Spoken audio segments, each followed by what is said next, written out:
की लड़ाई और लड़ने के लिए तैयार हो जाता है कि मेंटली जब प्रिपेयर आदमी हो जाता है कि चलो हमें न्याय मिल जाएगा, हम अपनी प्रतिभा का दिखा सकेंगे अकेले। 31 तारीख को जो धरना प्रदर्शन हुआ था, जो शिक्षक लोग इकट्ठा हुए थे सभी, उससे क्या निष्कर्ष निकला आप उससे निष्कर्ष बताइए। यही निकला है कि एडी चोटू ने इतना खतरनाक क्वेश्चन बना दिया है, जो देख नहीं रहे हैं आप, क्या क्या कुछ देख देख नहीं रहे हैं रहे क्वेश्चन, भाई। ऐसे ऐसे क्वेश्चन पूछ रहे यार हैं। थोड़ा तो रिस्पेक्ट करिए भाई, थोड़ा तो चीजों को आदर्श रूप में मानिए। लेकिन एसएससी ने पता नहीं, एसएससी के लोग बोलेंगे ऐसा ना कि एडी चोटी जैसे बहुत बड़ी कंपनी ला दिए हैं। एडी चोटी तो उसका नाम एक्चुअली एडिक्यूटी है, हम तो जानबूझ के एडी चोटी कहते हैं, लेकिन क्योंकि कहने लायक वो वही ऐसा है। लोग कहते हैं कि जो और पहली बार आता है इस फील्ड में तो उनको पहले क्वेश्चन देखने में कैसे लग रहा है, ऐसे ऐसे क्वेश्चन पूछे जाएंगे, कुछ भी ऐसे पूछ ऐसे दिए। क्वेश्चन अगर पूछ दिए जाएंगे भाई तो बच्चा खुद ही मोरल डाउन हो जाएगा, वो चला जाएगा, तैयारी नहीं करेगा भाई। सही जब बात उसका है। हम कहते हैं उसको अकेले अपना तैयारी का दिखाने का जगह ही नहीं है, तो क्यों अपने आप को इन्वेस्टमेंट करेगा। पढ़ाई में खर्चा लगता है, पैसे लगता है, लोग रहते हैं 5,000 अब दे सभी देते चीज हैं। को क्या करना चाहिए भाई, अभी तो धरना हम तो बस प्रदर्शन दिए थे 31 एक ही तारीख चीज को। कहेंगे कि अभी जो 24 अगस्त 2025 को रामलीला मैदान में धरना होने वाले हैं, उसमें सभी साथी जुड़कर सम्मान से सपोर्ट करिए। क्या इसमें छात्र छात्राएं भी इकट्ठा हो सकते हैं? छात्र छात्रा बिल्कुल इकट्ठा हो जाएं और अपने आप को खाना पीना से लेकर हर एक तरीके से मेंटेन करके आए। और ये लंबा धरना बहुत लंबा जाने वाला है, हमें अपने हक की लड़ाई को छीनना पड़ेगा दोस्तों। अगर इस हम आप धरना को युवा आगे आरंभ कौन नहीं कर रहा है, है भाई, किसके हम आप मार्गदर्शन में हो रहा है युवा ये सब? अगर आगे नहीं आएंगे तो कोई नहीं आएगा। सारे शिक्षकगण एक बार फिर से पुनर्गठित रूप में होकर के अपनी शांतिपूर्ण से धरना देने का प्रयास करेंगे। उसके बाद धरने में दोस्तों ज्यादा ज्यादा अगर शांति रहेगी तो हम भी आप सुरक्षित रहेंगे और सामने हाँ वाले भाई भी। सही बात है, अहिंसा द्वारा ही जीता जा सकता है, क्योंकि सरकार हमेशा जीता जा सकता है सरकार से अहिंसा ही द्वारा।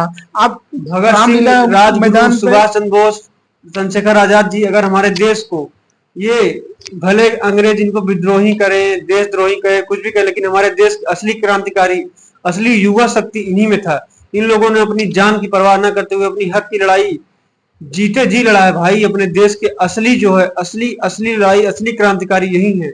हम इनसे सलाम करते हैं और इनके जज्बे को नमन करते हैं बार बार। जिस तरह महात्मा गांधी ने सत्या चंपारण आंदोलन हुआ चंपारण था आंदोलन किया था। 1917 में, देख सकते हैं एकदम धरना प्रदर्शन पे वो वकालत करके आए थे और उनको ज्ञान भी था और अंग्रेजों से लड़े।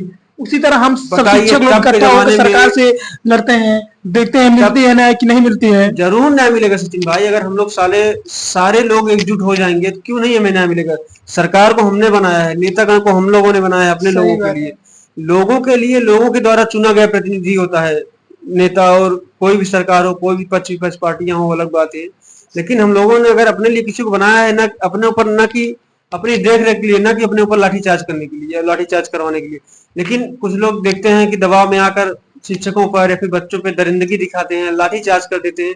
ऐसा बिल्कुल भी नहीं करना चाहिए। हमें पुलिस भाइयों से भी हमें एक निवेदन है कि वो लोग अपना ड्यूटी करें, कर्तव्य को पूर्ण रूप से निभाए जरूर, लेकिन किसी को भी इस तरीके से ना एकदम अमर्यादित तरीके से किसी शब्दों का प्रयोग ना करें और किसी को इतना असॉल्ट ना करें कि उसका फिजिकली कुछ टूट टाट जाए या फिर हाथ पैर में गंभीर चोट आ जाए। क्योंकि साथियों आप भी कहीं ना कहीं एक दिन पढ़ के हुए थे, आपके बच्चे भी उसमें शामिल हैं, आपको लगे या ना लगे, और आपको ये चीजें पता भी है, आपको सारी चीजें साथ-साथ दिख रही है, लेकिन फिर भी आपको अपनी ड्यूटी निभानी है। अच्छी बात है, निभाइए, लेकिन शिक्षक का और बच्चों का भी हम सब सम्मान लोग कीजिए। शांतिपूर्वक धरना प्रदर्शन करेंगे, ऐसी बात नहीं है हम सब पढ़े लिखे हुए स्टूडेंट हैं, ऐसा कुछ नहीं है कि हम लोग वहां कोई पे धरना देशद्रोही प्रदर्शन है नहीं। नहीं, कोई बमबाजी लेके करने वहां नहीं जा रहे हैं। हम लोग अपने हक की लड़ाई लड़ रहे हैं भाई, हम अपने प्रश्न किसी को का रखने जान जा लेने रहे हैं नहीं जा एसएससी रहे के हैं। सामने।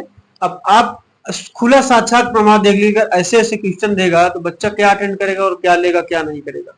आप अपने दिमाग से एक भाई बार दो दो बताइए। तीन तीन साल मेहनत करते हैं, प्रीवियस ईयर क्वेश्चन लगाते हैं, मॉक टेस्ट लगाते हैं, अब जाके पेपर में बैठ रहे हैं, ऐसे ऐसे क्वेश्चन आएंगे तो स्टूडेंट क्या करेगा। सरकार से यही निवेदन है कि निष्पक्ष इसकी जांच हो और ईडी कुटी को हटाकर टीसीएस को लाया जाए, यही हमारा बताइए निवेदन बच्चा है। कितने सालों साल मेहनत करता है, अपना जी जान लगाता है, पढ़ाई से, लिखाई से, घर परिवार से दूर रह के तैयारी करता है। उसका सेंटर आप अंडमान निकोबार भेज दे रहे हैं।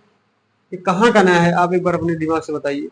हम छात्रों को बताना चाहते हैं, अपने साथियों को बताना चाहते हैं, साथियों हम लोगों के साथ जो अन्याय हो रहा है इसके खिलाफ हम लोग एकजुट होकर जब तक अपनी बुलंदी आवाज को उठाएंगे नहीं, सरकार के कानों तक पहुंचाएंगे नहीं, तब तक हमें न्याय बिल्कुल नहीं मिलेगा। हमारे हक में कोई नहीं बोलने वाला है।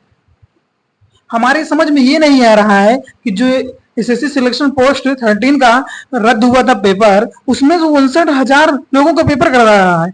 किस माध्यम से करा रहा है, इससे कुछ समझ में नहीं आ रहा है भैया। आप ही बताइए कुछ यार इसके बारे में। सीपीओ का मेंस रिजल्ट अभी नहीं आया है 4,000 लोगों का, लेकिन 50,000 लोगों का फिर से एग्जाम कराने के लिए कोशिश कर रहा है। मतलब एक तरीके से लोगों को भ्रमित करने का कार्य पूरी तरीके से कर रहा है कि हम चीजों को इसमें से इसमें इधर उधर करके घुमाते रहे और चीजों को इग्नोर करके डायगोनली एकदम घुमा के मिसबिहेव करके लोगों के साथ छोड़ दे। अगर ऐसा एसएससी लगातार करना चाहेगा फिर करता रहेगा, कोई इतना बेवकूफ नहीं है कि इनके इस कारनामे को देखेगा। इनके खिलाफ सख्त सख्त कार्रवाई होगी, सारे सेंटर सील करवा दिए जाएंगे और बिल्कुल आगे नहीं बढ़ने दिया जाएगा। हम अपने भविष्य की लड़ाई अपने खुद से लड़ेंगे, अपने करियर को बिल्कुल बर्बाद नहीं होने देंगे। सारे शिक्षकगण हमारे साथ हैं, कुछ दिग्गज नेतागण भी हमारे साथ हैं जो सामने फ्रंट पे आके हम लोगों को सराहना दिए हैं। हम लोगों का उन्होंने सपोर्ट बिल्कुल तरीके से किया है कि जो भी होगा हम आप लोगों को सपोर्ट करेंगे, बताएंगे इसके बारे में। एसएससी की मनमानी तरीके से बिल्कुल काम नहीं करने देंगे। जो छोटी छोटी कंपनी आई है इसको